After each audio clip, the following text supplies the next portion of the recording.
Have you ever been swimming in the ocean and accidentally swallowed a mouthful of water? Yuck! It's super salty, right? But have you ever stopped to wonder why? Why isn't the ocean just a giant freshwater lake?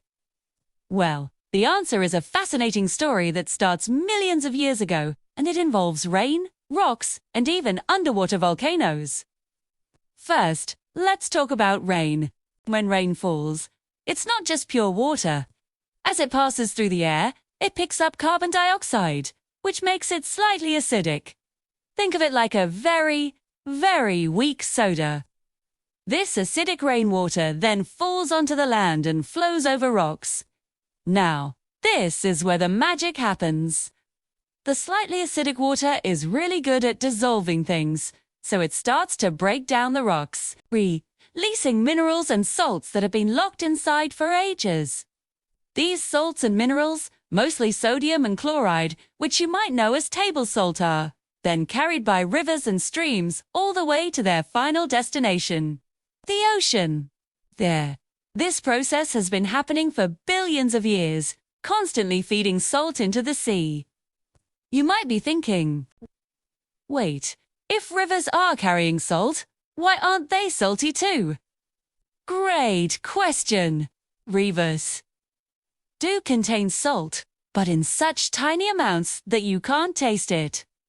The ocean, however, is where it all collects. But that's not the whole story. Another major source of salt comes from deep beneath the waves. We're talking about hydrothermal vents on the ocean floor.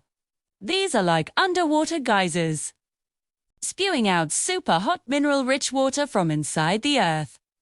This water is packed with dissolved minerals, including a lot of salt, which gets pumped directly into the ocean. So, you have salt flowing in from rivers and bubbling up from the ocean floor. But why does it stay there?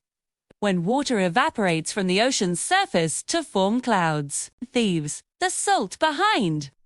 It's like boiling a pot of salt water on the stove. The water turns to steam, but the salt crystals remain.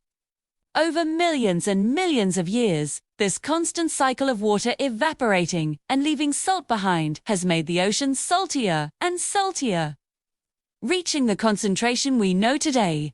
So, the next time you're at the beach and taste that salty spray, or no, it's the result of an ancient, ongoing process involving the rain, the rocks, and the very heart of our planet. It's pretty amazing, isn't it? Thanks for watching, and if you learned something new, don't forget to hit that like button and subscribe for more curious questions answered. See you next time.